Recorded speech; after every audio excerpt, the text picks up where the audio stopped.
Dans la nuit du 23 avril 1927, 400 hommes encagoulés ont réduit en cendres une propriété prospère du comté de Bibb, en Alabama. Ce qu'ils ont découvert dans les décombres, 3 jours plus tard, a fait basculer 14 familles dans le silence, détruit 3 carrières politiques et provoqué la fermeture définitive d'un claverne entier du Ku Klux Klan. Les archives judiciaires de cette affaire ont été scellées pour 75 ans. Certains témoignages n'ont jamais été rendus publics. Si cette histoire vous intrigue déjà, pensez à vous abonner à cette chaîne. Et surtout, laissez un commentaire pour nous dire de quelle ville vous nous écoutez en ce moment. Votre présence compte pour nous. Mais revenons maintenant à cette nuit d'avril 1927 et aux événements qui l'ont précédé. Le comté de Bibb, en Alabama, était en 1927 une région agricole prospère, située à une 50aine de kilomètres au sud de Birmingham. Les collines ondulantes couvertes de pins longleaf s'étendaient jusqu'à l'horizon, entrecoupées de champs de coton, de maïs et de tabac. La terre rouge et argileuse, fertile et généreuse, avait enrichi les grandes familles de planteurs depuis avant la guerre de sécession. Mais 62 ans après l'abolition de l'esclavage, cette prospérité demeurait inégalement distribuée. La population du comté se divisait presque également entre blancs et noirs, ces derniers travaillant pour la plupart comme métayers sur les terres qu'avaient possédées leurs ancêtres esclaves. Les lois Jim Crow régissaient chaque aspect de la vie quotidienne. Les fontaines, les écoles, les églises, les cimetières même étaient séparés. Un homme noir ne pouvait regarder une femme blanche dans les yeux. Un enfant noir devait céder le trottoir à tout blanc, quel que soit son âge. Dans ce contexte, le Ku Klux Klan connaissait une seconde vie florissante. Après avoir été pratiquement dissous à la fin du 19e siècle, l'organisation avait ressurgi avec une vigueur renouvelée en 1915. En 1927, elle comptait plusieurs millions de membres à travers tous les États-Unis, mais nulle part sa présence n'était aussi visible, aussi puissante qu'en Alabama. Dans le comté de Bibb, on estimait qu'un homme blanc sur 3 appartenait au clan. Les clavernes locaux organisaient des parades en plein jour, leurs membres marchant en cagoule blanche dans les rues principales des villes. Les élus locaux, les shérifs, les juges, les hommes d'affaires prospères, tous portaient fièrement leurs insignes lors des rassemblements. Le clan n'était pas une organisation secrète de marginaux. C'était le pouvoir établi, respectable, défendant ce qu'il appelait la pureté raciale et l'ordre social. C'est dans ce décor qu'il faut situer la propriété Hutchinson, une ferme de 420 hectares, située à environ 15 km au nord-est de Centreville, le chef-lieu du comté. La propriété s'étendait le long d'une route de terre rouge, bordée de chênes centenaires, drapée de mousse espagnole. Un chemin privé serpentait sur près de 2 km avant d'atteindre la maison principale, une imposante demeure de style néo-grec, construite dans les années 1840. Avec ses colonnes blanches, son large porche et ses volets verts, elle incarnait le rêve sudiste d'avant-guerre. La ferme produisait du coton de qualité supérieure, du maïs, élevait des porcs et des volailles. Elle employait 47 ouvriers agricoles noirs, payés légèrement au-dessus du tarif habituel pour les métayers, ce qui lui valait une réputation de générosité relative dans la région. Les cultures étaient impeccablement entretenues. Les bâtiments, bien que certains dataient d'avant la guerre, étaient en excellent état. Un observateur attentif aurait noté que cette prospérité surpassait celle de nombreuses propriétés appartenant aux familles blanches les plus anciennes du comté. Le propriétaire officiel, un certain Nathaniel Hutchinson, était un homme discret. Les registres du comté indiquaient qu'il avait acheté la propriété en 1912 pour la somme considérable de 42 000 $, payés comptant. Cette transaction avait suscité quelques commentaires à l'époque, car personne ne connaissait réellement ce Hutchinson. Les documents légaux mentionnaient qu'il venait de la Nouvelle-Orléans, où il aurait fait fortune dans l'import-export. Mais il ne résidait pas à la ferme. Il la visitait 3 ou 4 fois par an, restant quelques jours, inspectant les opérations, puis repartait. La gestion quotidienne était assurée par un contremaître blanc nommé Vernon Rigby, un homme taciturne dans la cinquantaine, au visage tanné par le soleil, qui habitait une maison plus modeste sur la propriété, avec sa femme et leurs 2 fils adultes. Hutchinson lui-même était décrit par ceux qui l'avaient rencontré comme un homme grand, dans la quarantaine avancée, aux cheveux poivre et sel, à la peau claire, toujours vêtu de costumes sombres de bonne coupe. Il parlait peu, ne participait jamais aux événements sociaux locaux, ne fréquentait aucune église de la région. Son accent trahissait une éducation raffinée, probablement du sud profond, mais avec une touche d'ailleurs difficile à situer. Certains disaient qu'il avait du sang créole, ce qui expliquerait sa réserve et son teint légèrement mat. D'autres murmuraient qu'il était peut-être catholique, ce qui dans cette région baptiste et méthodiste équivalait presque à être un étranger. Pendant 15 ans, la ferme Hutchinson avait fonctionné sans incident majeur. Elle payait ses impôts ponctuellement. Elle ne causait aucun problème. Vernon Rigby, le contremaître, était respecté comme un homme dur mais juste. Les ouvriers noirs de la ferme ne se plaignaient jamais, ce qui en soi était remarquable dans une époque où les abus étaient monnaie courante. Certains murmuraient même qu'ils étaient mieux traités que bien des ouvriers blancs dans d'autres exploitations. Mais dans l'Alabama de 1927, une telle relative équité ne suscitait pas l'admiration. Elle suscitait la suspicion. Le premier signe de trouble est apparu en février 1927. Un certain Josiah Pemberton, propriétaire d'une ferme voisine et membre éminent du claverne local du clan, a commencé à répandre des rumeurs. Pemberton, un homme corpulent au visage rouge et aux favoris épais, descendait d'une lignée de planteurs qui possédaient des terres dans le comté depuis 1780. Sa propre ferme, héritée de son père, produisait à peine la moitié de ce que générait la propriété Hutchinson, malgré une superficie comparable. Cette inégalité le rongeait depuis des années. Lors d'une réunion du Claverne, dans une grange isolée à l'extérieur de centre-ville, Pemberton a pris la parole devant une centaine d'hommes encagoulés. Il a déclaré avoir des informations troublantes concernant Nathaniel Hutchinson. Selon lui, des sources fiables à la Nouvelle-Orléans avaient révélé qu'il n'existait aucun registre commercial au nom de Hutchinson dans cette ville.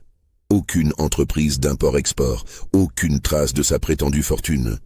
Plus troublante encore, Pemberton affirmait que Hutchinson avait été vu en compagnie de Noirs dans des quartiers peu recommandables lors de ses passages dans l'Alabama, des quartiers où aucun blanc respectable ne s'aventurerait. Les murmures ont parcouru l'assemblée. Pemberton a continué, sa voix montant en intensité. Il a suggéré que Hutchinson n'était peut-être pas ce qu'il prétendait être. Que sa peau légèrement basanée, son accent ambigu, sa discrétion maladive cachaient peut-être quelque chose de plus sinistre. Il a prononcé le mot que tous redoutaient et méprisaient dans cette assemblée. Un homme de sang mêlé, un métis passant pour blanc, un imposteur souillant la pureté de leur comté. Ces accusations n'étaient pas nouvelles dans le sud de cette époque. La hantise du passing, c'est-à-dire de personnes noires ou métisses se faisant passer pour blanches, obsédait les défenseurs de la ségrégation. Les lois sur la One Drop Rule stipulaient qu'une seule goutte de sang noir faisait d'une personne un noir, indépendamment de son apparence. Des familles entières avaient été détruites par de telles révélations. Des mariages annulés, des héritages contestés, des réputations anéanties. Le grand dragon du Claverne, un homme nommé Thaddeus Caldwell, a demandé à Pemberton quelles preuves concrètes il possédait. Caldwell, un avocat respecté de centre-ville, dans la soixantaine, aux cheveux blancs soigneusement peignés, était connu pour sa prudence. Contrairement à certains membres plus jeunes et impétueux, il comprenait les risques légaux d'accusations non fondées. Pemberton a admis que ces preuves demeuraient circonstancielles. Mais il a insisté sur la nécessité d'une enquête. Il a proposé qu'un groupe de membres du clan se rende à la Nouvelle-Orléans pour vérifier l'identité réelle de Hutchinson. Il a suggéré également qu'on envoie quelqu'un examiner les registres d'état civil, les archives paroissiales, pour découvrir la véritable généalogie de cet homme. La proposition a été mise aux voix. La majorité a approuvé. 3 hommes ont été désignés pour mener cette enquête. Ils sont partis la semaine suivante pour la Nouvelle-Orléans. Pendant leur absence, les rumeurs ont continué à se répandre dans tout le comté. On chuchotait dans les magasins, après les offices religieux, dans les bureaux de poste. Qui était vraiment ce Nathaniel Hutchinson? D'où venait réellement son argent? Pourquoi vivait-il loin de sa propriété? Pourquoi traitait-il si bien ses ouvriers noirs? Vernon Rigby, le contremaître, a commencé à sentir un changement d'atmosphère. Lorsqu'il se rendait à Centreville pour acheter des fournitures agricoles, les conversations s'arrêtaient sur son passage. Des regards fuyants le suivaient. Un matin, en sortant du magasin général, il a trouvé une croix miniature brûlée posée sur le siège de sa charrette. Un avertissement clair. Il en a immédiatement informé Hutchinson par télégramme. Hutchinson est arrivé à la ferme 3 jours plus tard, voyageant de nuit, sa calèche empruntant des chemins détournés. C'était la première fois qu'il venait sans avoir annoncé sa visite à l'avance. Il est resté enfermé dans la maison principale pendant 2 jours avec Rigby, les volets fermés, refusant de recevoir qui que ce soit. Les domestiques noirs qui travaillaient à la maison ont rapporté plus tard avoir entendu des éclats de voix, des débats houleux. Rigby voulait apparemment que Hutchinson parte, qu'il vende la propriété, qu'il disparaisse. Hutchinson refusait obstinément. Le 3e jour, Hutchinson est reparti avant l'aube. Personne ne l'a revu vivant. Les 3 hommes envoyés à la Nouvelle-Orléans sont revenus à la mi-mars. Leur rapport, présenté lors d'une réunion extraordinaire du Claverne, était accablant. Ils n'avaient en trouvé aucune trace de Nathaniel Hutchinson dans les registres commerciaux de la Nouvelle-Orléans. Aucune entreprise d'import-export, aucun bien immobilier à son nom. Pire encore, ils avaient découvert qu'un homme portant ce nom avait effectivement existé, mais il était mort en 1896, à l'âge de 63 ans, et était enterré dans le cimetière Saint-Louis. Le Nathaniel Hutchinson, propriétaire de la ferme, utilisait donc l'identité d'un mort. Mais la découverte la plus troublante était venue d'une source inattendue. L'un des enquêteurs, un homme nommé Curtis Rainey, avait un cousin qui travaillait comme clerc dans un cabinet d'avocats de la Nouvelle-Orléans, spécialisé dans les successions et les transferts de propriété. Ce cousin, moyennant une généreuse gratification, avait accepté de fouiller dans les archives confidentielles de son cabinet. Il avait découvert un document datant de 1911, un an avant l'achat de la ferme en Alabama. Le document concernait la mise en place d'un trust complexe impliquant plusieurs entités légales et des transferts de fonds considérables. Le bénéficiaire final de ce trust n'était pas Nathaniel Hutchinson, mais un homme nommé Gabriel Fortier. Ce nom ne disait rien aux hommes du clan. Mais le clerc avait fourni un détail supplémentaire noté presque par hasard dans les marges du document: Gabriel Fortier, homme de couleur libre. Le silence qui a suivi cette révélation dans la grange était si dense qu'on pouvait entendre le vent siffler entre les planches de bois. Un homme de couleur libre possédait une des fermes les plus prospères du comté de Bibb. Un homme noir avait acheté sous une fausse identité une propriété de 420 hectares, avec une maison de maître construite par des esclavagistes. Un homme noir dirigeait une exploitation employant des dizaines d'ouvriers, gérait des milliers de dollars de revenus annuels, vivait probablement dans le luxe quelque part, se moquant des Blancs qu'il avait dupés. Josiah Pemberton s'est levé, son visage écarlate de rage. Sa voix tremblait lorsqu'il a déclaré que cette abomination devait cesser immédiatement, que la propriété devait être détruite, que tous les Noirs du comté devaient comprendre ce qui arrivait à ceux qui osaient s'élever au-dessus de leurs conditions, que le clan avait le devoir sacré de rétablir l'ordre naturel des choses. Thaddeus Caldwell, le grand dragon, a tenté de tempérer les ardeurs. Il a souligné qu'il ne possédait aucune preuve concrète reliant Gabriel Fortier à Nathaniel Hutchinson. que l'existence d'un trust à la Nouvelle-Orléans ne prouvait pas que le propriétaire de la ferme était un homme noir, qu'il devait procéder avec prudence, rassembler plus d'informations, agir dans le cadre de la loi si possible. Mais Caldwell était un homme du 19e siècle, formé à une époque où même la violence raciste suivait certaines règles, certains codes. La jeune génération présente dans cette grange des hommes qui avaient grandi dans le ressentiment de la défaite sudiste, dans la frustration économique de l'après-guerre, dans la peur constante que les Noirs n'oublient leur place, n'avaient pas sa patience. Pour eux, la découverte d'un Noir possédant une telle propriété était non seulement une insulte personnelle, mais une menace existentielle contre tout leur monde. Un vote a été organisé. Caldwell proposait d'envoyer une délégation officielle à Vernon Rigby, de l'interroger, de découvrir ce qu'il savait réellement de son employeur. Pemberton proposait une action directe et immédiate, la destruction de la propriété par le feu, le message le plus clair que le clan pouvait envoyer. Le vote a été serré, mais Pemberton l'a emporté. 53 voix contre 47. Thaddeus Caldwell s'est levé, a ôté sa cagoule, révélant son visage austère aux traits tirés. Il a déclaré qu'il ne pouvait cautionner une telle action, qu'elle violait non seulement la loi, mais aussi les principes mêmes que le clan prétendait défendre, l'ordre, la justice, la protection de la civilisation. Il a quitté la grange sans un regard en arrière. 17 hommes l'ont suivi. Ils n'ont plus jamais participé aux activités du Claverne, mais 83 hommes sont restés, et dans les jours suivants, le plan a pris forme. On enverrait un message que personne dans le comté, blanc ou noir, ne pourrait ignorer. La date a été fixée au 23 avril, un samedi soir. Le choix était délibéré. Un samedi, de nombreux hommes seraient disponibles. Et surtout, Vernon Rigby et sa famille se rendaient chaque samedi soir à Centreville pour faire leurs achats de la semaine et assister à l'office du dimanche matin, dormant chez la sœur de Madame Rigby. La maison principale serait donc vide, à l'exception des 3 domestiques noirs qui y résidaient en permanence.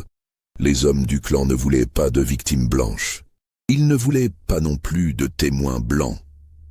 Quant aux domestiques noirs, on leur laisserait le temps de s'enfuir avant que les flammes ne soient allumées. Mais mobiliser 400 hommes pour une seule action nécessitait plus qu'un simple claverne local. Pemberton a contacté d'autres clavernes dans les comtés voisins, Shelby, Chilton, Hale, Perry. Le message a circulé à travers les réseaux du clan. Une démonstration de force était prévue dans le comté de Bibb. Tous les membres en règle étaient invités. Ce serait un événement, un rappel spectaculaire de la puissance du clan, de sa capacité à agir de manière coordonnée, de son rôle de gardien de la suprématie blanche. La préparation de cette action a pris plusieurs semaines. Des réunions clandestines ont été organisées dans différentes granges, isolées, à travers le comté. Les hommes arrivaient individuellement ou par petits groupes, toujours après la tombée de la nuit, leurs visages dissimulés sous leurs cagoules, même avant d'entrer dans les lieux de réunion. On y discutait stratégie, logistique, coordination. Combien d'hommes pour encercler la propriété? Combien pour mettre le feu simultanément à tous les bâtiments?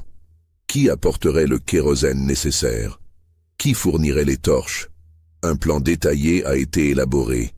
La ferme Hutchinson serait approchée simultanément par 3 directions différentes pour éviter toute possibilité de fuite.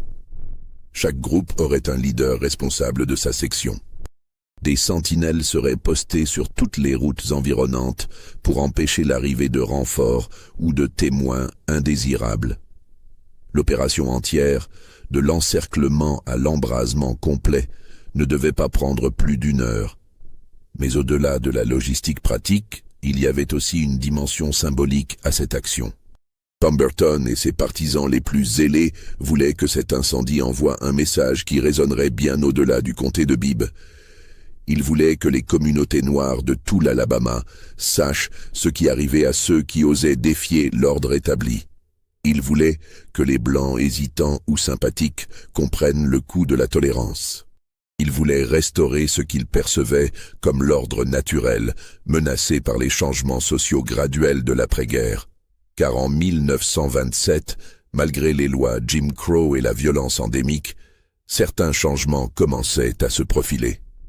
Quelques écoles noires recevaient un financement, même minimal. Quelques propriétaires noirs parvenaient, malgré tous les obstacles, à acheter de petites parcelles de terre. Quelques voix, encore timides, commençaient à s'élever pour contester le système.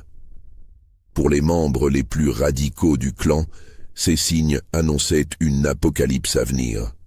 Il fallait agir maintenant, avec force, pour étouffer dans l'œuf toute velléité de changement. Les réactions à cette mobilisation ont varié. Certains hommes, particulièrement les plus jeunes, ont accueilli l'annonce avec enthousiasme. Pour eux, c'était l'occasion de participer à quelque chose de significatif, de prouver leur engagement, d'appartenir à quelque chose de plus grand qu'eux-mêmes. D'autres, plus âgés ou plus réfléchis, ont exprimé des doutes. Détruire une propriété entière semblait excessif. Et si les accusations contre Hutchinson étaient fausses? Et si Gabriel Fortier n'était qu'un associé commercial, pas le véritable propriétaire? Et si toute cette histoire n'était qu'un malentendu monté en épingle par la jalousie de Pemberton? Ces doutes n'ont pas empêché la mobilisation.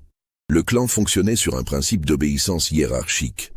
Une fois qu'un claverne avait voté pour une action, tous les membres étaient tenus d'y participer ou de démissionner. Ne pas se présenter équivalait à une trahison. Et dans l'Alabama de 1927, trahir le clan pouvait avoir des conséquences graves, non seulement pour l'individu, mais pour toute sa famille. Il y avait aussi une dimension de pression sociale. Dans les petites communautés rurales de l'époque, tout le monde se connaissait. Les voisins savaient qui appartenait au clan et qui n'en faisait pas partie. Un homme qui refuserait de participer à une action aussi importante serait immédiatement suspect. On le considérerait comme faible, peu fiable, peut-être même comme un sympathisant des Noirs. Sa réputation serait ternie. Ses affaires commerciales pourraient en souffrir. Ses enfants pourraient être ostracisés à l'école. Dans un monde où la conformité sociale était essentielle à la survie économique et sociale, peu d'hommes avaient le courage de résister à de telles pressions. Certains participants ont néanmoins cherché des compromis avec leur conscience. Ils se sont dit qu'ils viendraient à la manifestation, mais qu'ils ne participeraient pas activement à l'incendie, qu'ils resteraient en périphérie, visibles mais passifs, qu'ils pourraient ainsi prouver leur loyauté au clan sans avoir du sang sur les mains. Cette rationalisation était courante dans les mouvements de violence collective. Elle permettait aux individus de participer tout en se déchargeant de la responsabilité personnelle. D'autres se sont convaincus que l'action était moralement justifiée, que Gabriel Fortier, en se faisant passer pour blanc, avait commis une fraude qui méritait punition, que permettre à un homme noir de posséder une telle propriété constituerait un dangereux précédent, qu'ils défendaient non seulement leur propre mode de vie, mais aussi celui de leurs enfants et petits-enfants. Ces hommes dormiraient probablement mieux que les autres dans les nuits suivant l'incendie. Mais il y avait aussi ceux qui participaient par peur pure. Peur de ce qui leur arriverait s'ils refusaient, peur d'être eux-mêmes ciblés par le clan, peur que leurs propres secrets, leurs propres transgressions soient révélés s'ils devenaient des parias. Dans le sud de cette époque, presque chaque famille blanche avait quelque chose à cacher, une liaison illégitime, une ascendance douteuse, une transaction commerciale malhonnête, une dette impayée. Le clan savait tout, et il n'hésitait pas à utiliser ces informations pour maintenir la discipline dans ses rangs. Pendant ce temps, à la ferme Hutchinson, une atmosphère de tension croissante s'était installée. Vernon Rigby avait remarqué que certains de ses fournisseurs habituels à Centreville refusaient maintenant de lui vendre certains articles. Pas ouvertement, ils invoquaient des ruptures de stock, des problèmes de livraison. Mais le message était clair. On lui faisait comprendre qu'il n'était plus le bienvenu. Ses deux fils, Robert et Samuel, tous deux dans la vingtaine, ont rapporté avoir été suivis lorsqu'ils se rendaient en ville. Des hommes à cheval, restant à distance mais visibles, menaçants. Les ouvriers noirs de la ferme sentaient également le changement. Plusieurs d'entre eux avaient des proches travaillant dans d'autres exploitations, et les nouvelles circulaient rapidement dans la communauté noire. On disait que le clan préparait quelque chose, que la ferme Hutchinson était dans leur viseur. Certains ouvriers ont commencé à parler de partir, de chercher du travail ailleurs, loin du comté. Mais où aller? Les conditions étaient identiques, voire pires, partout ailleurs dans le sud. La vie quotidienne à la ferme continuait néanmoins, avec cette tension sous-jacente qui colorait chaque geste, chaque conversation. Les champs devaient être labourés, les semences plantées. C'était la saison du printemps, le moment crucial pour les cultures. Le coton devait être mis en terre avant la fin avril pour avoir une bonne récolte en automne. Les ouvriers travaillaient donc de l'aube au crépuscule, courbés sur la terre rouge, plantant les graines une à une, suivant les sillons tracés par les mulets. Mais leur esprit n'était pas à leur travail. Ils levaient fréquemment la tête, scrutant l'horizon, guettant l'apparition de cavaliers encagoulés. Ils parlaient à voix basse entre eux pendant les pauses, échangeant rumeurs et spéculations. Certains suggéraient de former un groupe de protection, de monter la garde la nuit avec des fusils. D'autres, plus réalistes, savaient que toute résistance armée serait suicidaire. Le clan viendrait en force.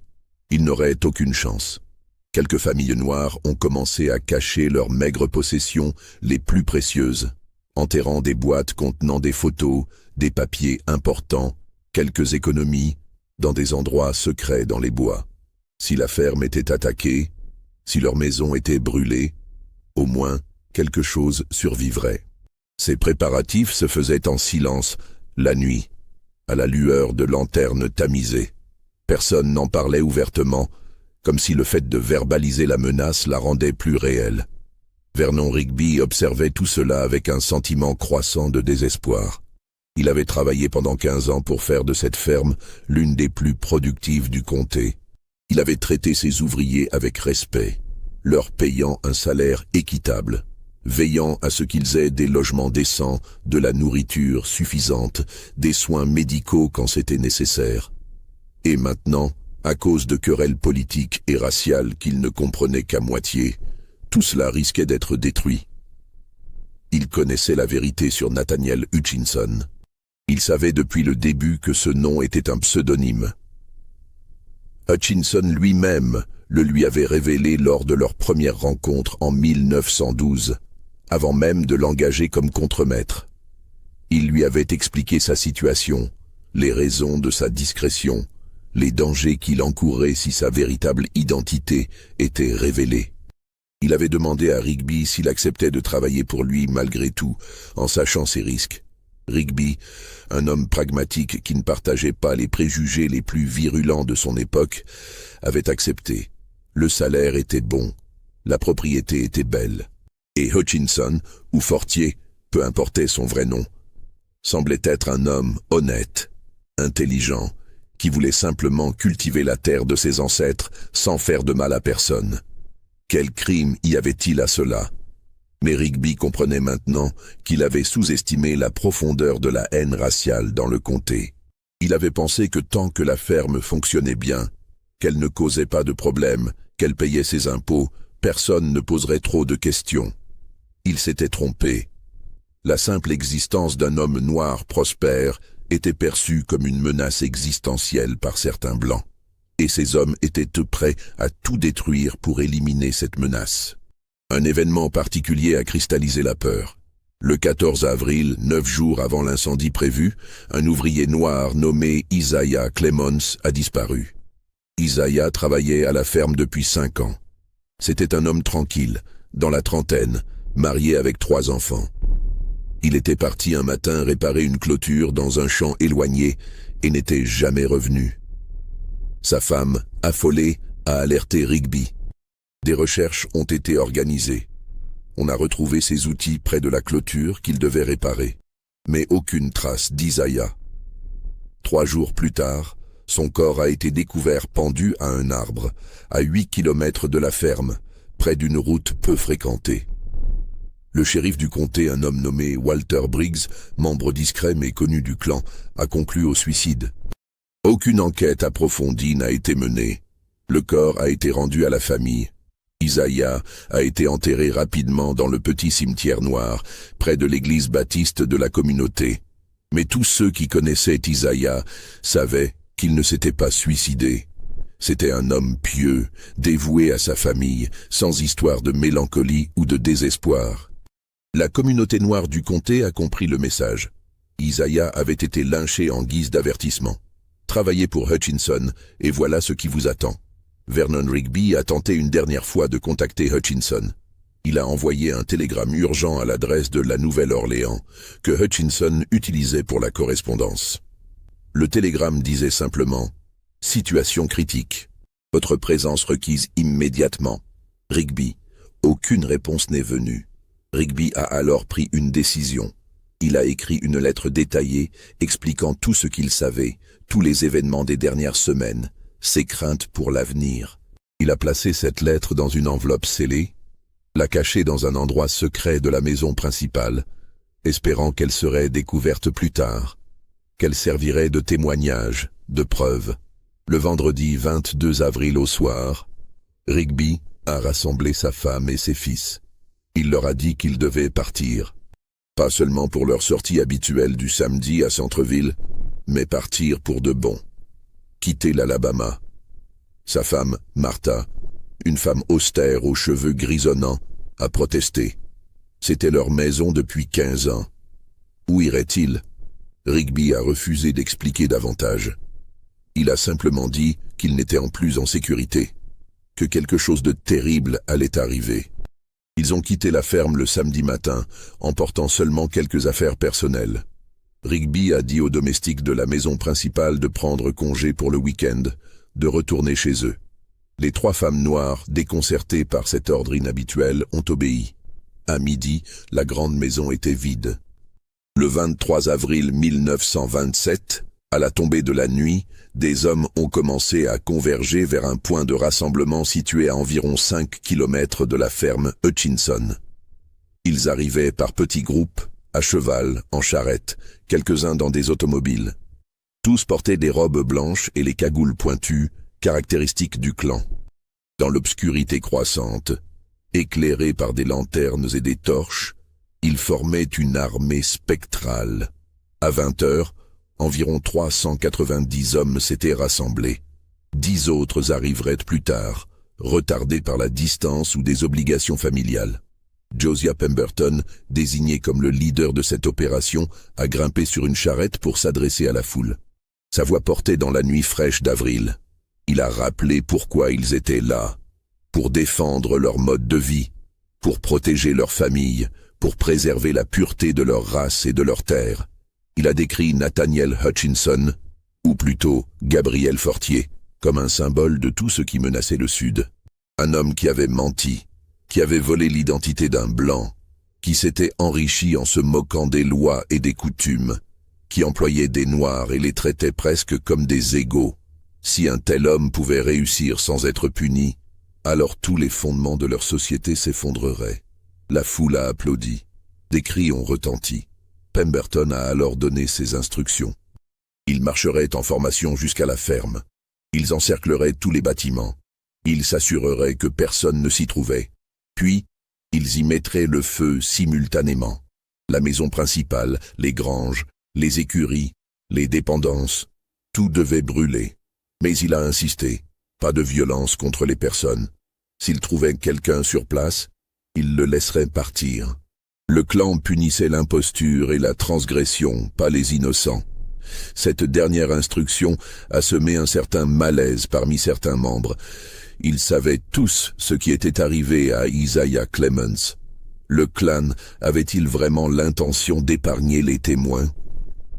Mais personne n'a osé poser la question à voix haute. Si cette histoire vous captive, si vous sentez votre cœur battre plus fort en imaginant cette nuit terrible, laissez un like sur cette vidéo. Et surtout, dites-nous dans les commentaires, que pensez-vous qu'ils ont découvert dans les décombres? Votre intuition pourrait bien être juste. La colonne s'est mise en marche vers 21 heures. 400 hommes, en robe blanche, portant des torches, avançant dans l'obscurité sur la route de terre rouge. Le spectacle devait être terrifiant pour quiconque l'aurait aperçu depuis les bois environnants. Mais il n'y avait personne pour le voir. Les fermiers noirs des environs avaient reçu le message, implicite mais clair. Ce soir, ne sortez pas. Fermez vos volets. Éteignez vos lanternes. Faites comme si le monde extérieur n'existait pas. La colonne a atteint l'entrée de la propriété Hutchinson vers 21h30. Le portail en fer forgé, toujours ouvert, ne constituait aucun obstacle. Les hommes se sont divisés en groupes selon un plan préétabli. Certains devaient encercler la maison principale. D'autres se dirigeraient vers les granges, les écuries, les dépendances. D'autres encore surveilleraient les chemins d'accès pour empêcher toute fuite ou intervention extérieure. Lorsque les premiers hommes ont atteint la maison principale, ils l'ont trouvée plongée dans l'obscurité. Aucune lumière aux fenêtres, aucun signe de vie. Pemberton, accompagné d'une douzaine d'hommes, a gravi les marches du porche. La porte d'entrée n'était pas verrouillée. Ils sont entrés, leurs torches projetant des ombres dansantes sur les murs. L'intérieur correspondait à ce qu'on attendait d'une demeure de planteurs prospères. Un large hall d'entrée avec un escalier courbe menant à l'étage. Un salon à gauche avec des meubles élégants, des fauteuils en velours, une cheminée en marbre. Une salle à manger à droite avec une longue table pouvant accueillir 16 personnes. Les murs étaient ornés de tableaux, de miroirs, de candélabres en argent. Une bibliothèque visible depuis le hall contenait des centaines de livres aux reliures de cuir. Mais ce qui a immédiatement frappé les intrus, c'était l'impression d'abandon récent. Sur la table de la salle à manger, un service à thé était encore disposé, les tasses retournées comme si quelqu'un s'apprêtait à servir. Dans la cuisine, visible au bout d'un couloir, des provisions fraîches traînaient sur le comptoir. À l'étage, dans les chambres, les lits étaient faits, les armoires remplies de vêtements, mais aucun habitant. Vernon Rigby avait effectivement fui. Mais en partant précipitamment, il avait laissé derrière lui 15 ans de vie. Et c'est en fouillant cette maison, en cherchant des preuves de l'identité de son propriétaire, que les hommes du clan ont commencé à découvrir des choses qui allaient transformer leur mission punitive en cauchemar.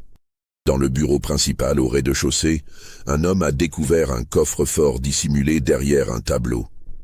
Le coffre était fermé, bien sûr, mais ce n'était pas un obstacle majeur. L'un des hommes présents, un serrurier de son métier, est parvenu à le forcer en 20 minutes. À l'intérieur, ils ont trouvé des liasses de billets, plusieurs milliers de dollars. Des bijoux, certains clairement anciens et précieux, et surtout, une épaisse enveloppe de documents. Pemberton a saisi les documents et les a étalés sur le grand bureau en acajou. Il y avait là des actes de propriété, des relevés bancaires, des lettres, des contrats. Mais plus troublant, il y avait aussi des photographies. Une douzaine de photographies, prises à différentes époques, montrant des personnes que personne dans le groupe ne reconnaissait. L'une d'elles a particulièrement attiré l'attention. Elle montrait un homme jeune, peut-être 25 ans, au teint clair, aux cheveux bouclés, vêtu d'un costume élégant. À côté de lui se tenait une femme, nettement plus foncée de peau, portant une robe simple mais propre. Et entre eux, un enfant d'environ 5 ans, un garçon aux traits mixtes, tenant la main de chacun de ses parents. Au dos de la photographie, une inscription à l'encre délavée. Famille Caldwell, La Nouvelle-Orléans, 1868. Le nom Caldwell a fait tressaillir plusieurs hommes présents. C'était un nom très répandu dans le sud, certes. Mais dans le comté de Bibb, il évoquait immédiatement une famille en particulier. La famille du grand dragon lui-même, Thaddeus Caldwell. Un silence pesant est tombé sur le groupe rassemblé dans le bureau. Pemberton a saisi une autre photographie. Celle-ci montrait un jeune homme, peut-être 15 ans, seul, photographié dans un studio professionnel. Son visage était suffisamment clair pour passer pour blanc, mais ses traits trahissaient une ascendance mixte pour quiconque savait reconnaître les signes.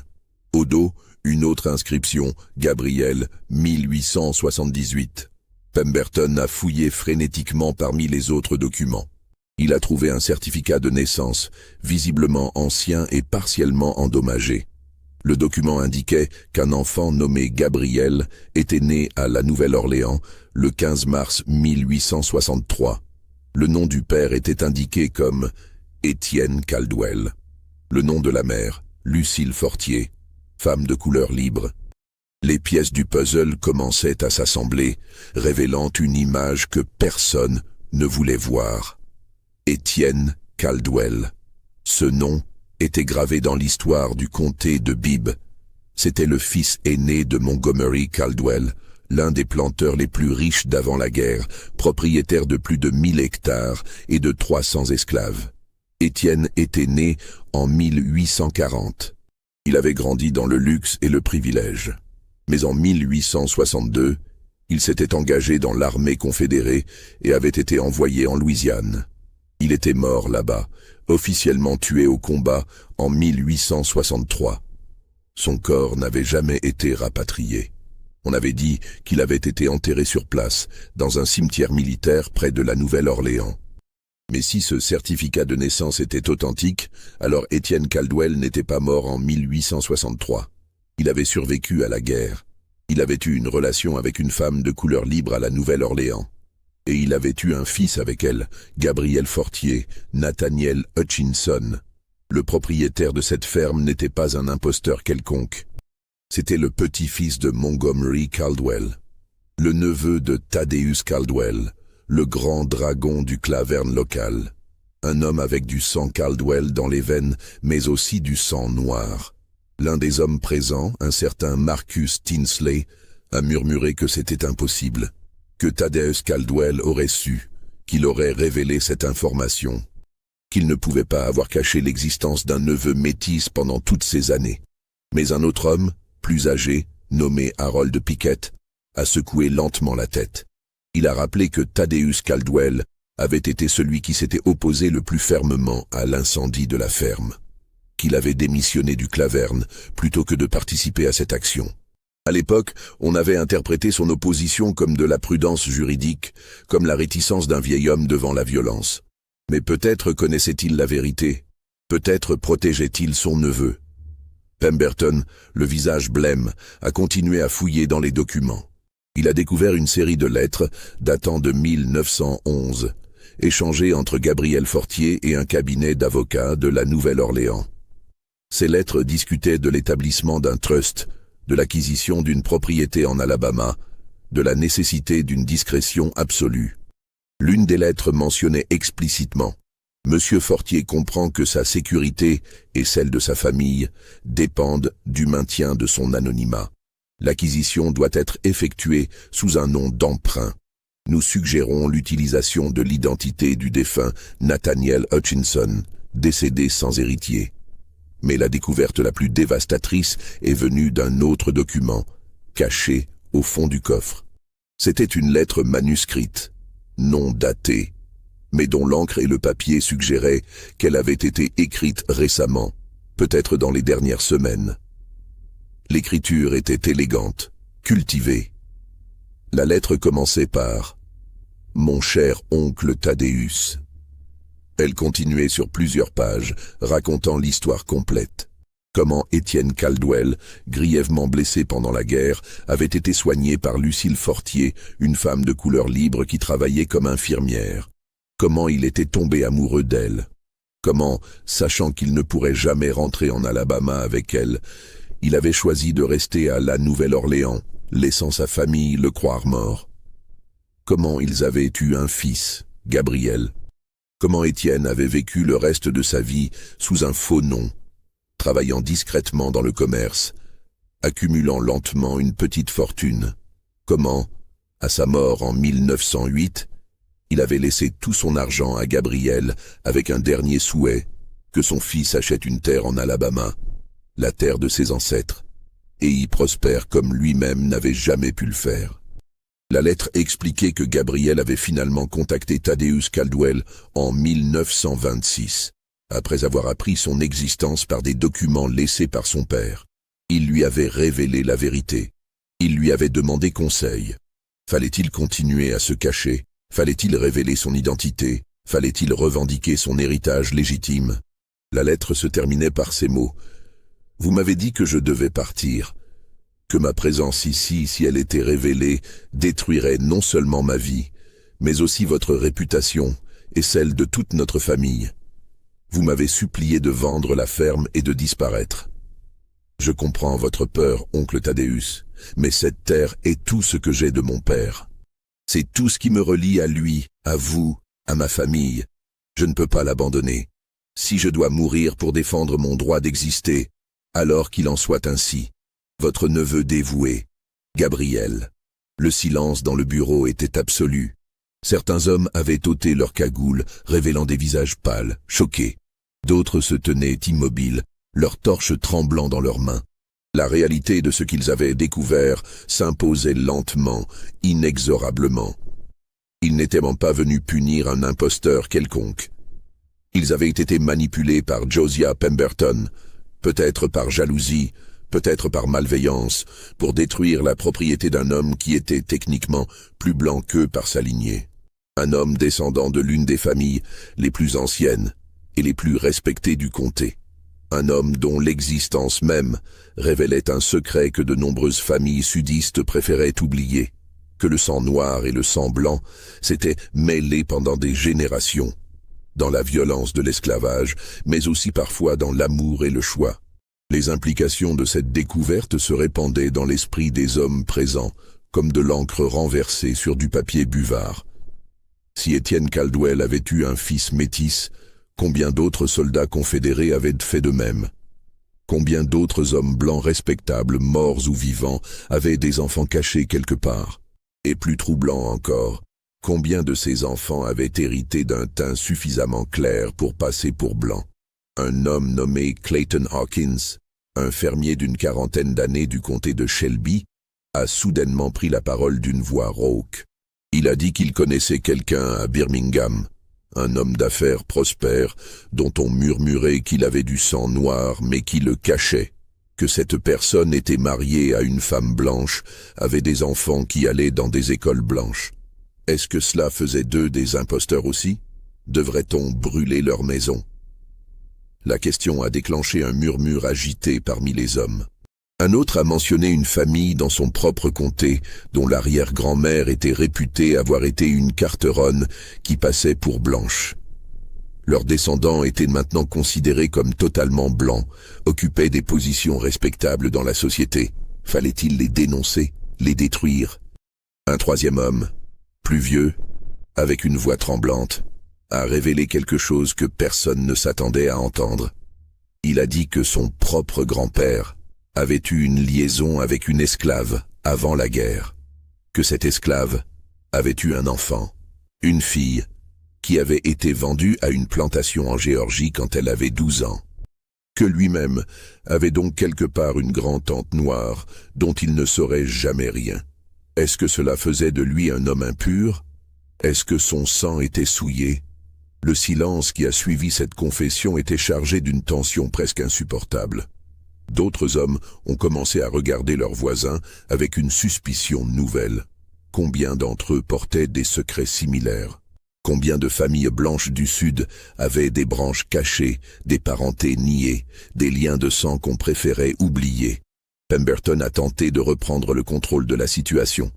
Il a crié que cela ne changeait rien, que Gabriel Fortier, peu importe son sang Caldwell, restait légalement un homme de couleur, que selon les lois de l'Alabama, une seule goutte de sang noir faisait de quelqu'un un noir, que leur mission restait juste, que détruire cette ferme envoyait un message nécessaire sur le maintien des frontières raciales, aussi floues qu'elles puissent être dans la réalité. Mais sa voix manquait de conviction. Et plusieurs hommes ont commencé à reculer, à secouer la tête, à murmurer qu'ils voulaient partir. Un homme a même dit à voix haute « Dieu nous pardonne, nous avons commis une terrible erreur ». Un autre homme nommé Edgar Pruitt, un pasteur baptiste d'une petite église du comté de Chilton, a soulevé un point théologique qui a troublé davantage l'Assemblée. Il a rappelé que selon la Bible, tous les hommes descendaient d'Adam et Ève, que devant Dieu, il n'y avait ni juif, ni grec, ni esclave, ni homme libre, que le Christ était mort pour tous. Si Gabriel Fortier était baptisé, s'il croyait, n'était-il pas leur frère en Christ? Avait-il le droit de détruire la propriété de leur frère spirituel? Cette question a déclenché un débat houleux. D'autres ont rétorqué que Dieu avait créé les races séparément, que le mélange des sangs était contre nature, que les descendants de Cham étaient maudits et destinés à servir. C'étaient des arguments théologiques classiques utilisés pour justifier l'esclavage et la ségrégation. Mais dans ce contexte précis, face aux preuves concrètes de l'humanité partagée que révélaient les documents et les photographies, ces arguments semblaient soudain creux, désespérés. La cohésion du groupe commençait à se fissurer. Certains hommes voulaient toujours continuer, convaincus de la justesse de leur action. D'autres voulaient tout arrêter, fuir avant que plus de dommages ne soient causés. D'autres encore étaient simplement paralysés, incapables de décider, déchirés entre leurs convictions raciales et la réalité dérangeante qu'ils venaient de découvrir. C'est à ce moment précis que les premières flammes ont été allumées à l'extérieur. Les hommes postés près des granges et des écuries, ignorant ce qui se passait dans la maison principale, avaient reçu le signal et avaient commencé à exécuter le plan initial. Le feu s'est propagé rapidement dans les structures en bois sec. En quelques minutes, l'ensemble de la cour de la ferme était illuminé par un embrasement orange et rouge. Les hommes dans la maison principale ont paniqué. Certains ont voulu sortir immédiatement en portant des documents pour prouver ce qu'ils avaient découvert. D'autres ont insisté pour tout laisser brûler pour que la vérité reste cachée. Une dispute a éclaté. Dans la confusion, quelqu'un a renversé une torche. Le tapis dans le bureau a pris feu. Les flammes se sont propagées aux rideaux, puis aux murs lambrissés de bois. En moins de 10 minutes, la maison principale était elle aussi en feu. Les hommes ont fui en désordre, emportant ce qu'ils pouvaient saisir. Pemberton est sorti avec l'enveloppe contenant les photographies et quelques lettres. D'autres ont saisi des liasses de billets du coffre-fort. Mais la majorité des documents, y compris la lettre à Thaddeus Caldwell, sont restés dans le bureau, consumés par les flammes. À l'extérieur, les 400 hommes du clan assistaient maintenant à un spectacle qu'ils n'avaient pas anticipé. La propriété entière était un brasier gigantesque. Les flammes montaient à 20 mètres de haut, visibles à des kilomètres à la ronde. La chaleur était si intense qu'ils ont dû reculer jusqu'à la route principale. Le rugissement du feu couvrait tous les autres sons. Ils sont restés là jusqu'à l'aube, hypnotisés par la destruction qu'ils avaient causée. Lorsque le soleil s'est levé, révélant un paysage de cendres et de ruines fumantes, beaucoup d'entre eux ont réalisé pleinement ce qu'ils avaient fait. Ils avaient détruit une propriété valant des dizaines de milliers de dollars. Ils avaient anéanti le travail de 15 ans. Et pourquoi? Pour punir un homme dont le seul crime était d'avoir du sang noir, mais qui était aussi le descendant d'une des familles les plus respectées de leur propre comté. Les 3 jours qui ont suivi l'incendie ont été marqués par un silence étrange dans le comté de Bibb. Les journaux locaux n'ont publié qu'un bref article mentionnant qu'un incendie d'origine indéterminée avait détruit la ferme Hutchinson. Aucune enquête n'a été ouverte. Le shérif Briggs a déclaré que la propriété était assurée et que le propriétaire, un certain Nathaniel Hutchinson de la Nouvelle-Orléans, serait contacté pour régler les détails administratifs. Mais dans les jours suivants, des rumeurs ont commencé à circuler, des versions contradictoires de ce qui s'était passé cette nuit-là. Certains disaient que des documents compromettants avaient été découverts dans la maison. D'autres affirmaient qu'on avait trouvé des preuves que le propriétaire était en réalité un criminel recherché. D'autres encore murmuraient que toute l'affaire avait été une terrible méprise. Les hommes qui avaient participé à l'incendie réagissaient de manière très différente à ce qu'ils avaient vécu. Certains, refusant d'affronter la réalité de ce qu'ils avaient fait, se sont réfugiés dans le déni. Ils ont continué à insister que Gabriel Fortier était un imposteur qui méritait son sort.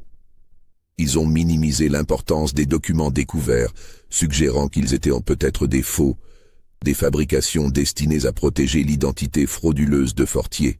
Ces hommes ont continué à fréquenter les réunions du clan, à porter fièrement leurs robes blanches lors des parades, à affirmer haut et fort qu'ils ne regrettaient rien.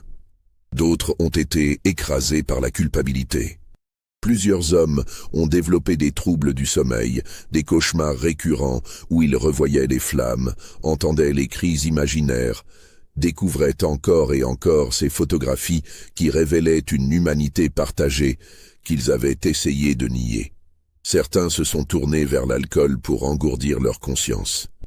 D'autres ont cherché le réconfort dans la religion, assistant à l'église plusieurs fois par semaine, priant pour le pardon, confessant leurs péchés à des pasteurs qui ne savaient que leur dire. 3 hommes se sont suicidés dans l'année qui a suivi l'incendie. Officiellement, les causes de décès variaient, accidents de chasse, accidents agricoles, maladies soudaines. Mais leurs proches savaient la vérité. Ces hommes n'avaient pas pu vivre avec le poids de ce qu'ils avaient fait, de ce qu'ils avaient découvert, des questions troublantes que cette nuit avait soulevées sur leur propre identité, leur propre pureté supposée, leur propre position morale. L'impact sur les familles a été dévastateur. Des épouses ont découvert que leur mari avait participé à un acte de destruction massive. Des enfants ont appris que leur père était capable de violence organisée. Certaines familles se sont fracturées sous le poids de ces révélations. Des couples ont divorcé, ce qui était extraordinairement rare et scandaleux dans l'Alabama rural de cette époque. Des fils ont rompu avec leur père. Des frères ont cessé de se parler. La communauté blanche dans son ensemble a été secouée par une crise d'identité collective. Les questions soulevées par la découverte de l'ascendance de Gabriel Fortier ne disparaissaient pas. Elles continuaient à hanter les conversations privées, les pensées nocturnes, les angoisses non exprimées. Si les Caldwell, une des familles les plus éminentes, avaient des liens de sang avec la communauté noire, alors quelle famille pouvait prétendre à une pureté raciale absolue? Qui pouvait jeter la première pierre? Des généalogistes amateurs ont commencé à fouiller dans les archives familiales avec une intensité obsessionnelle. Des hommes et des femmes passaient des heures dans les bureaux des registres de l'état civil, examinant les vieux certificats de naissance, les registres de mariage, les testaments, cherchant des preuves rassurantes de leur propre blancheur incontestable. Mais plus ils cherchaient, plus ils découvraient des zones d'ombre, des incohérences, des lacunes dans les documents, des rumeurs familiales jamais complètement expliquées. Cette obsession généalogique a eu des effets pervers. Certaines familles ont commencé à rejeter des branches entières de leur arbre familial, coupant tout contact avec des cousins dont l'ascendance semblait douteuse. D'autres ont falsifié des documents, modifiant des registres, détruisant des preuves compromettantes. Des fortunes ont été dépensées pour payer des généalogistes professionnels qui produisaient des arbres familiaux soigneusement édités, omettant toute branche problématique, créant une illusion de pureté raciale qui ne résistait pas à un examen approfondi.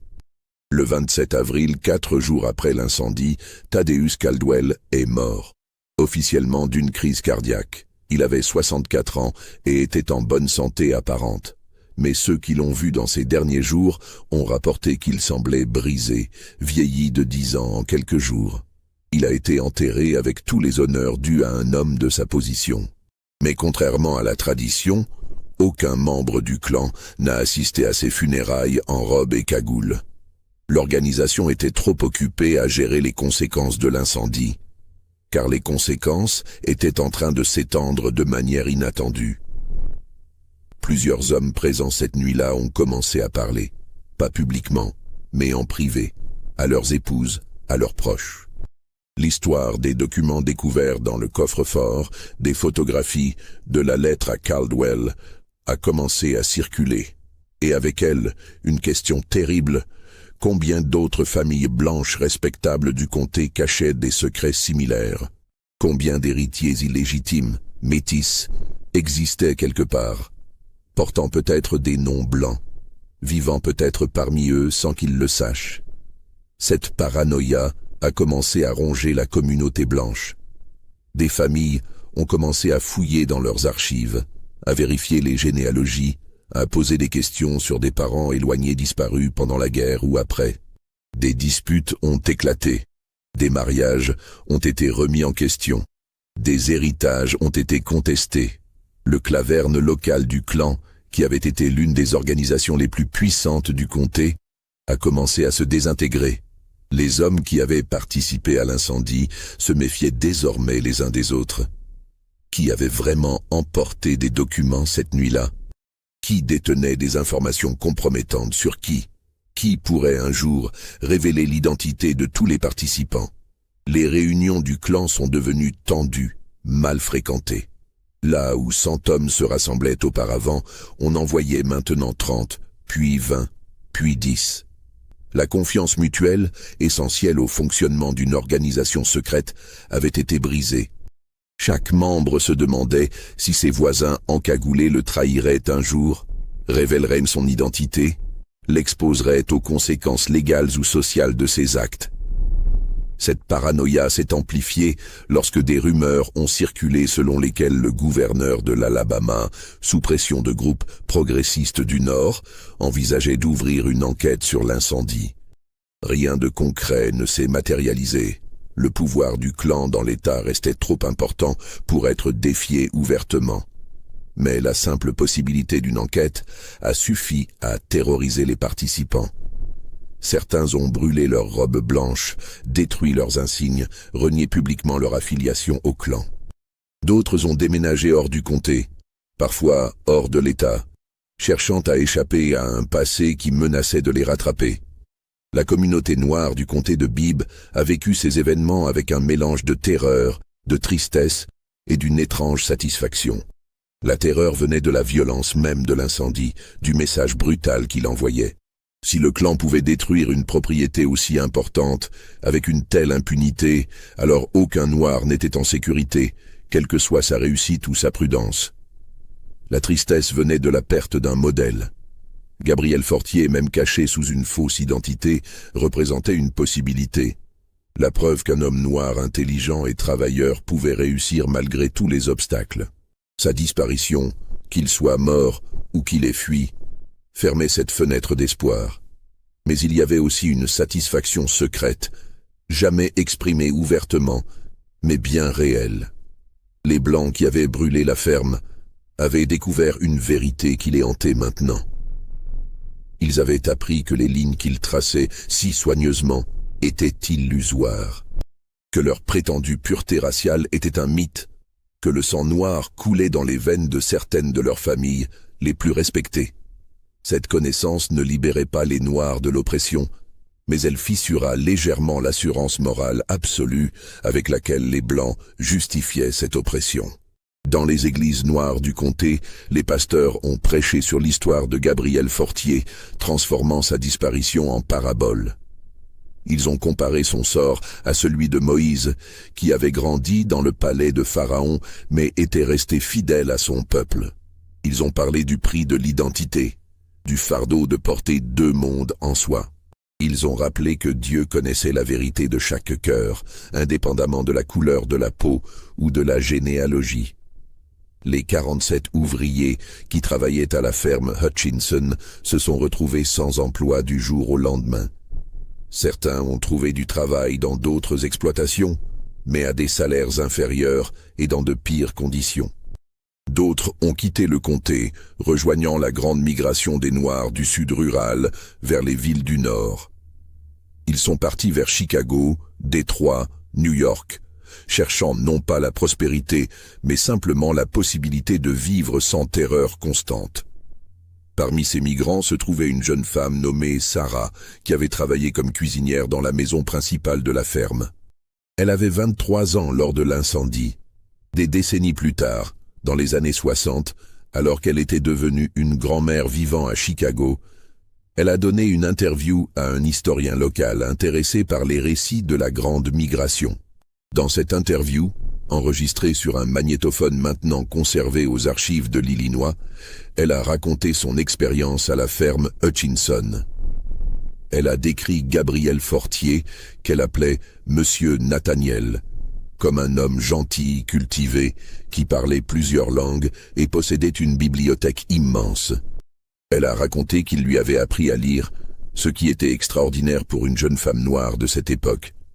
Qu'il lui avait donné des livres, encouragé son éducation, parlé avec elle de poésie et de philosophie, comme si son opinion avait de la valeur. Elle a dit qu'il était différent de tous les Blancs qu'elle avait jamais connus. Plus respectueux, plus curieux, plus humain dans sa manière de se comporter avec les Noirs qui travaillaient pour lui. mais elle a aussi révélé quelque chose que les documents historiques ne mentionnent jamais. Elle a dit qu'elle savait que M. Nathaniel n'était pas blanc, qu'elle l'avait toujours su, que tous les ouvriers noirs de la ferme le savaient. Ils pouvaient le voir dans ses yeux, dans sa manière de bouger, dans les petits détails que seuls ceux qui avaient vécu sous l'oppression raciale pouvaient reconnaître. Il y avait une douleur en lui, une conscience de ce que signifiait être considéré comme inférieur, qui ne pouvait venir que de l'expérience personnelle. Les ouvriers ne parlaient jamais de cette connaissance, même entre eux. C'était un secret partagé mais jamais verbalisé. Ils le protégeaient parce qu'il les protégeait. Tant qu'il pouvait maintenir sa fiction d'homme blanc, il pouvait avoir des emplois décents, des salaires équitables, un traitement humain. Sa sécurité était leur sécurité. Sa chute serait leur chute. Ce qui s'est effectivement produit. Sarah a également raconté qu'une semaine avant l'incendie, M. Nathaniel était venu à la ferme de manière inattendue. Elle l'avait entendu parler avec M. Rigby dans le bureau. Ils discutaient avec intensité, parfois avec colère. À un moment, elle a entendu M. Nathaniel dire « Cette terre appartient à mon père, c'est tout ce que j'ai de lui. Je ne partirai pas. Je préfère mourir ici que vivre en fuyant toute ma vie. » Cette révélation suggère que Gabriel Fortier savait que le danger approchait, qu'il avait eu l'opportunité de fuir, de vendre la propriété, de disparaître une fois de plus sous une nouvelle identité. Mais il avait choisi de rester. Que ce choix ait été guidé par l'orgueil, par le désespoir, par un sens de la justice, ou simplement par l'épuisement de toujours se cacher, nous ne le saurons jamais. L'interview de Sarah a fourni la dernière description connue de Gabriel Fortier. Mais elle n'a pas résolu le mystère de son sort final. A-t-il péri dans l'incendie? Les flammes étaient si intenses que des corps auraient pu être complètement consumés, ne laissant aucune trace identifiable. A-t-il réussi à s'échapper avant l'arrivée du clan, averti peut-être par Vernon Rigby ou par ses propres informateurs? S'est-il enfui dans une autre région, reprenant une nouvelle identité pour la 3e ou 4e fois de sa vie? Des témoignages non confirmés ont circulé pendant des années. Un homme ressemblant à Fortier aurait été vu à Memphis en 1930. Un autre à Kansas City en 1935, un troisième en Californie dans les années 40, mais aucune de ces observations n'a jamais été vérifiée. C'est comme si Gabriel Fortier avait simplement cessé d'exister après le 23 avril 1927. Cette disparition même est devenue partie intégrante de sa légende. Pour certains dans la communauté noire, Gabriel Fortier est devenu une figure mythique. Un homme qui avait défié le système racial avec intelligence et courage, qui avait réussi à vivre libre pendant 15 ans dans le cœur même du territoire ennemi, qui avait refusé de courber l'échine même face à la mort. Son sort inconnu permettait à chacun d'imaginer la fin qu'il préférait, la mort héroïque du martyr, ou la fuite réussie du trickster qui avait une fois de plus échappé à ses persécuteurs. Josiah Pemberton, le principal instigateur de l'incendie, a subi les conséquences les plus immédiates. Sa propre ferme a mystérieusement brûlé 2 mois plus tard. Cette fois, aucune enquête n'a suggéré qu'il s'agissait d'un accident. Pemberton et sa famille ont quitté l'Alabama peu après, s'installant au Texas. On n'a plus jamais entendu parler d'eux. Vernon Rigby et sa famille ne sont jamais revenus dans le comté. Des rumeurs ont circulé selon lesquelles il s'était installé en Géorgie sous un autre nom, mais aucune confirmation n'a jamais été obtenue. Quant à Gabriel Fortier, son sort reste l'un des mystères les plus troublants de cette histoire. Aucun corps n'a jamais été retrouvé sur les ruines de la ferme. Les registres de décès du comté ne mentionnent pas son nom. Aucune réclamation d'assurance n'a été déposée pour la propriété détruite. Il a simplement disparu, comme s'il n'avait jamais existé. Certains ont affirmé l'avoir vu des années plus tard, vivant sous un nouveau nom dans d'autres États. D'autres ont suggéré qu'il était mort cette nuit-là, son corps consumé par les flammes si complètement qu'aucune trace n'en restait. D'autres encore ont murmuré qu'il n'avait jamais vraiment existé, que toute cette histoire de Gabriel Fortier et de Nathaniel Hutchinson n'était qu'une fabrication, une légende urbaine montée de toutes pièces. La propriété brûlée est restée abandonnée pendant des décennies. Personne n'a voulu l'acheter. Les ruines noircies de la grande maison, des granges, des écuries sont devenues un site évité, un rappel silencieux d'une nuit terrible. Les gens du comté ont pris l'habitude de faire un détour pour ne pas passer devant. Les enfants racontèrent des histoires de fantômes, de voix entendues dans les ruines, de lumières mystérieuses la nuit. Mais ces histoires étaient des inventions. Le véritable fantôme qui hantait ce lieu n'avait rien de surnaturel. C'était le fantôme de la culpabilité, du secret, de la honte. En 1952, soit 25 ans après l'incendie, la propriété a finalement été vendue aux enchères pour impôts impayés. Un développeur de Birmingham l'a achetée pour une somme dérisoire. Les ruines ont été démolies, le terrain nivelé. Aujourd'hui, là où se dressait autrefois la ferme Hutchinson, il y a un lotissement de maisons modestes. Les résidents actuels ne savent probablement rien de l'histoire de ce lieu. Les archives judiciaires concernant l'incendie de 1927 ont été scellées en 1930, officiellement pour protéger les témoins et les personnes impliquées. Elles devaient être ouvertes au public en 1985, soit 55 ans plus tard. Mais lorsque ce délai est arrivé, les historiens découvrant que de nombreux documents avaient mystérieusement disparu des archives du comté. Ce qui reste est fragmentaire, contradictoire, suffisant pour confirmer qu'un incendie majeur a eu lieu, suffisant pour suggérer qu'il y avait des circonstances inhabituelles, mais insuffisant pour révéler toute la vérité. Une seule photographie a survécu à cette nuit. Elle est conservée aux archives de l'État de l'Alabama, dans une boîte non cataloguée, découverte par hasard en 1998 lors d'un réaménagement. Elle montre un jeune homme, peut-être 25 ans, au teint clair, aux yeux intelligents, vêtu d'un costume élégant. Au dos, une inscription à l'encre délavée, Gabriel Fortier, La Nouvelle-Orléans, 1888. Aucune autre information. Aucun contexte. Juste un visage, regardant l'objectif avec une expression indéchiffrable. De la détermination, de la tristesse, de la résignation. On ne saura jamais ce qu'il pensait lorsque cette photographie a été prise. On ne saura jamais ce qu'il a ressenti en achetant cette ferme en Alabama, en s'installant sur la terre de ses ancêtres, tout en sachant qu'il devait cacher qui il était vraiment. On ne saura jamais s'il a survécu à cette nuit du 23 avril, ou s'il a péri dans les flammes, victime de la haine et de l'ignorance. Ce que nous savons, c'est que 400 hommes sont venus détruire ce qu'ils considéraient comme une imposture. Et qu'en le faisant, ils ont découvert une vérité qu'ils n'étaient pas prêts à affronter, que les lignes qu'ils traçaient si soigneusement entre eux et les autres, entre le blanc et le noir, entre l'acceptable et l'inacceptable, étaient bien plus floues qu'ils ne voulaient l'admettre. L'histoire de la ferme Hutchinson, ou de la ferme Fortier, comme certains l'appellent maintenant, reste l'un des épisodes les plus troublants de l'histoire du comté de Bibb. Elle a été largement oubliée, enterrée sous des décennies de silence et de honte. Mais les descendants de ceux qui étaient de présent cette nuit-là portent encore le poids de ce secret. Certains l'ont transmis à leurs enfants comme un avertissement. D'autres l'ont emporté dans la tombe, refusant d'en parler même à leurs proches. En 2010, un historien local a tenté de reconstituer l'histoire complète.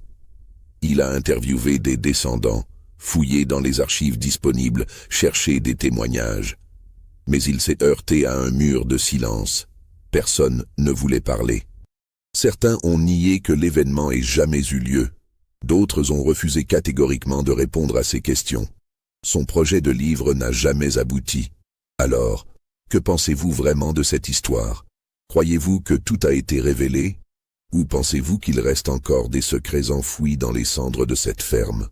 Gabriel Fortier a-t-il survécu ou a-t-il péri cette nuit-là? Et combien d'autres histoires similaires restent cachées dans les archives scellées du Sud profond? Si cette histoire vous a bouleversé, si elle vous a fait réfléchir, Laissez un commentaire ci-dessous. Abonnez-vous à cette chaîne pour plus d'histoires historiques troublantes. Et surtout, partagez cette vidéo avec ceux qui, comme vous, s'intéressent aux mystères sombres du passé.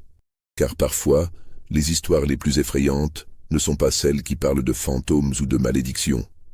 Ce sont celles qui parlent de ce que les hommes sont capables de faire, au nom de la peur, de la haine, ou simplement de l'ignorance. Ce sont les histoires qui auraient pu être vraies, ou qui peut-être l'ont été réellement.